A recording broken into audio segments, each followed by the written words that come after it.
I'm Christine Drazen, Christinedrazan. I am a state senator for District 26. Awesome. All right. My first question for you is just going to be, what's your reaction to Governor Kotek's delay in signing this bill and then her ultimately signing of the bill Friday night without a bill ceremony? You know, she has continued to disrespect Oregonians through this entire process. This is her signature tax increase, which she said was an absolute emergency. She brought us into session over Labor Day weekend to get this done, and she signed the bill, in November. And we all know that she would have probably signed it right away if it weren't for the likelihood that this will get referred to Oregon voters. And so she's gaming the system. She's denying, potentially trying to deny Oregonians their right to vote. So she is denying them their constitutional right to refer this thing out to the people and give them the final say in this vote. And that is incredibly disrespectful to Oregonians. And I frankly think that what she's doing and what she has been doing is just wrong. And I wanted to ask a little bit more about the fact that she didn't have a bill signing with this bill. She's had multiple other bill signings throughout the past year. Why do you think she decided not to have a bill signing? Well, I mean, there was no other way for her to keep it secret when she signed the bill, other than to not publicize it at all.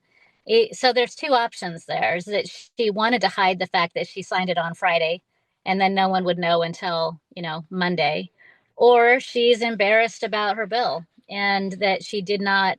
She want to remind people that she's raising taxes on them.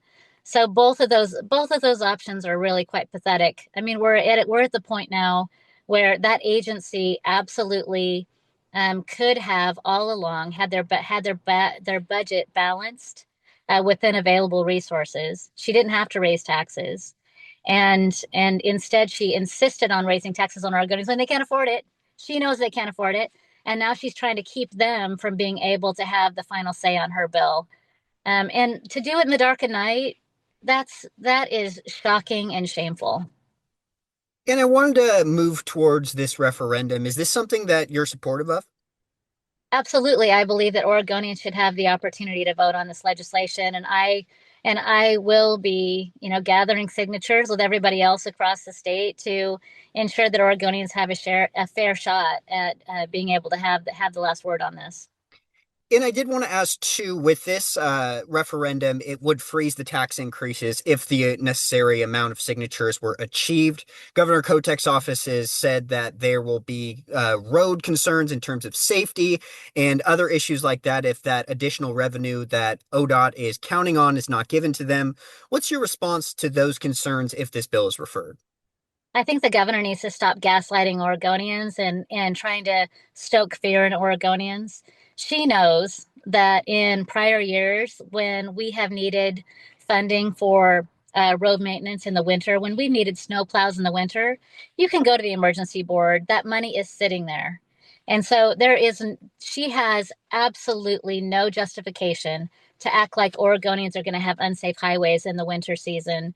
There's money for that to happen. She should plan on today. She should be planning to be able to pay for snowplows across our highways throughout the winter season. She should not be trying to stoke fears in Oregonians. She certainly should not be trying to act like she's going to risk lives just over this political shenanigan she's engaged in. She needs to make it clear that there will be money for that because the money exists. And then moving even further forward into the future, we're speaking hypothetically here, but say this voter referendum was approved by voters and those tax increases were voted down. At the same time as that voter referendum will be the gubernatorial race. And so if those tax increases were voted down and you were voted elected, or if you were elected governor, how would you move forward after that? We had a plan in the long session. We had a plan in the special session. We continue to offer alternatives to these tax increases, and I would move ahead with a balanced budget that fully funded ODOT's core services and core functions within existing revenues. It's possible to do that. We've shown that again and again and again, and that's how I would move forward as governor of the state. Thank you for that. And then my last question for you is just going to be, is there anything else that you'd like to say about the transportation bill, the timeline that it's taken to get here, and just how you plan to move forward in supporting this referendum effort and just in terms of transportation talks as we move into 2026?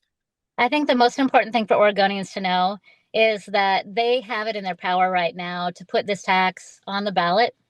And it's important that they hold Democrats accountable, in particular, the governor of our state, who refused to listen to them when so many thousands and thousands of Oregonians engaged in this process and said, "Hey, we can't afford this. Can you please do this in a way that respects the fact that we can barely make ends meet right now?" This is their chance to show the governor that their voices matter and that she needs to lead in a way that respects Oregon voters. So I'm looking forward to getting this thing on the ballot, and I'm looking forward to working with Oregonians to make sure that Tina Kotek understands that she needs to respect the will of the voters. Can you say and spell your first and last name and tell me what you do? Yeah, Bruce Starr, Brucestarr, Senate Republican leader. Awesome. Thank you. So my first question for you is just what is your reaction now that Governor Kotek has finally signed the bill into law? Well, clearly, she wanted to make it more difficult for Oregonians to weigh in on this issue. That's number one. She held the bill for 30 days or a month or so, more than a month, in order to make it more difficult for Oregonians to weigh in. We know Oregonians want to vote on this. And finally she signed it. So yay, yay, she signed the bill. And now the hard work begins for us to gather, about 100,000 signatures in about, I don't know, 40 days or so. And then what are your thoughts on the way that she signed it as well? In other bills, they had a ceremony, and this bill was signed late on a Friday night too. Do you have any thoughts on that? Yeah, where's the celebration?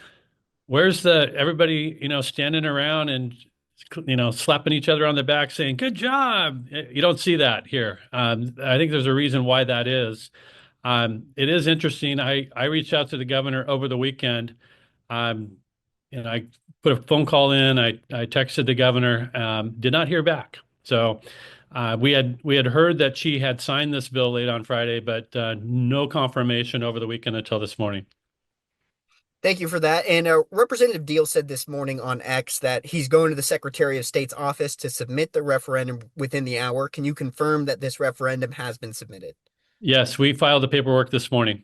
Awesome. All right. And then I do want to ask too, where do you guys go from here? What are the next steps? And then what do you guys do after that? Well, the Secretary of State has to process the paper, and ultimately we get a petition sheet that the Secretary of State approves. That'll take a little bit of time, but it shouldn't take very long. Tomorrow's a holiday, so maybe it might be Wednesday before we get that paperwork back. But at that point, it is full speed ahead. It is heading to the copy center and making thousands of copies, so Oregonians all across the state will have the opportunity to sign. We have over 4,000 Oregonians that have signed up on our website to partner with us, to work with us, either to carry petitions or sign petitions. So we're going to do our best to get those petitions out to those 4,000 individuals. We've got captains in virtually every corner of the state. People are fired up about this. They really want to weigh in. And in our we did a poll. I didn't think I needed to do a poll to get a sense of where Oregonians were on this, but we do have a poll that shows that 80%, 86% of Oregonians want to vote on this gas tax increase. So our goal is to give them that opportunity. And then for our viewers, we're going to post this interview in full on YouTube. And for our viewers that are interested but may not know very much about this petition, can you just tell them a little bit more about how this works and how they can participate? Yeah, so the legislature passed this massive tax increase at the end of a special session. And we are going to refer it to the ballot. Oregon Constitution allows for this. We're going to refer the gas tax increase, the title and registration fee increases, and the payroll tax increase. So there's four specific taxes that we're going to refer to the ballot.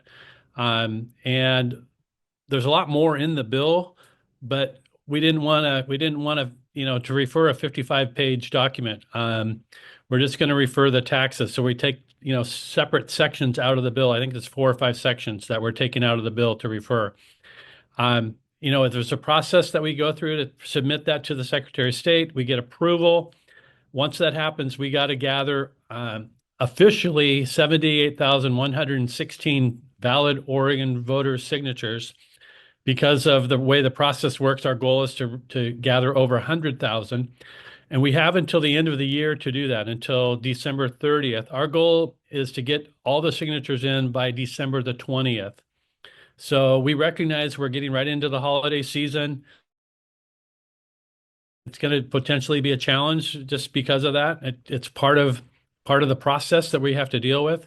But Oregonians will see in their local communities pop-up tents where we're going to have signs that say, sign your petition here to stop the gas tax. Those are going to be all over the state of Oregon. And again, we'll give Oregonians the opportunity to weigh in on this. And then I do want to ask from the other side too. We've reached out to the governor's office about what a referendum would mean, and they say that the tax increases would freeze if this referral did gather enough signatures. And what impacts would that have on operational services and the different just impacts in general to Oregon roads would that have in 2026 without that additional revenue? So this is where the minority differentiates itself from the governor and her position. We believe that there's opportunities within the ODOT budget, the Department of Transportation budget, to move money from areas that are less important to areas that are more important. Just like we do in our family budgets when times get tight, we spend money on what we have to spend money on, and things that are less important, we forego for a while. That's what we would hope the governor would do and work actually with Republicans in the legislature to identify those issues where we can find common ground. It's really going to be up to the governor to decide, does she follow through with the reductions that she's proposed? We would suggest those are unnecessary, and quite honestly would be damaging, I believe, to Oregon's economy. If you can't get across the Cascades in the wintertime, or you can't get, across the Siskiyous in Southern Oregon because of snow on the road. I mean, that harms our economy. Why would we want to go down that road? And I would suggest we shouldn't, and the governor shouldn't either. What we need to do is just provide the flexibility within the Department of Transportation to move money around. I will note, I think it was a week ago Monday, I testified in front of the Oregon Transportation Commission. They were on the verge of authorizing $1.4 billion of new bonds, basically to pay for projects. What that does is it ties up state highway fund money to pay those bonds back, right? Because if you're selling the debt, you got to have the resources. So I suggested to the commission that they pause, that they just take a moment and just not move forward with all those bonds, authorizing those bonds, so that when we get into January, when it's clear that Oregonians have weighed in and there's enough signatures to pause these taxes, there is flexibility within the Department of Transportation's budget to make these changes. Thank you for that. And then is there anything else that you would just like to add on this issue, and what you'd like to say to potential voters in the future if this bill is referred? Well, again, I think at this moment in time, Oregon has the fourth highest gas prices in the nation. We can't afford to levy more taxes and fees on Oregonians that are already struggling to make ends meet. Especially the payroll tax that hits every working Oregonian that gets a paycheck. That comes out of your paycheck every month. They want to double that for a service that very few Oregonians actually utilize.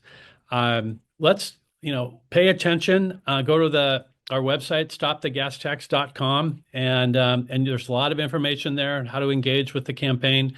At the end of the day, Oregonians deserve the right to vote on this, and we're going to do everything in our power to give them that opportunity.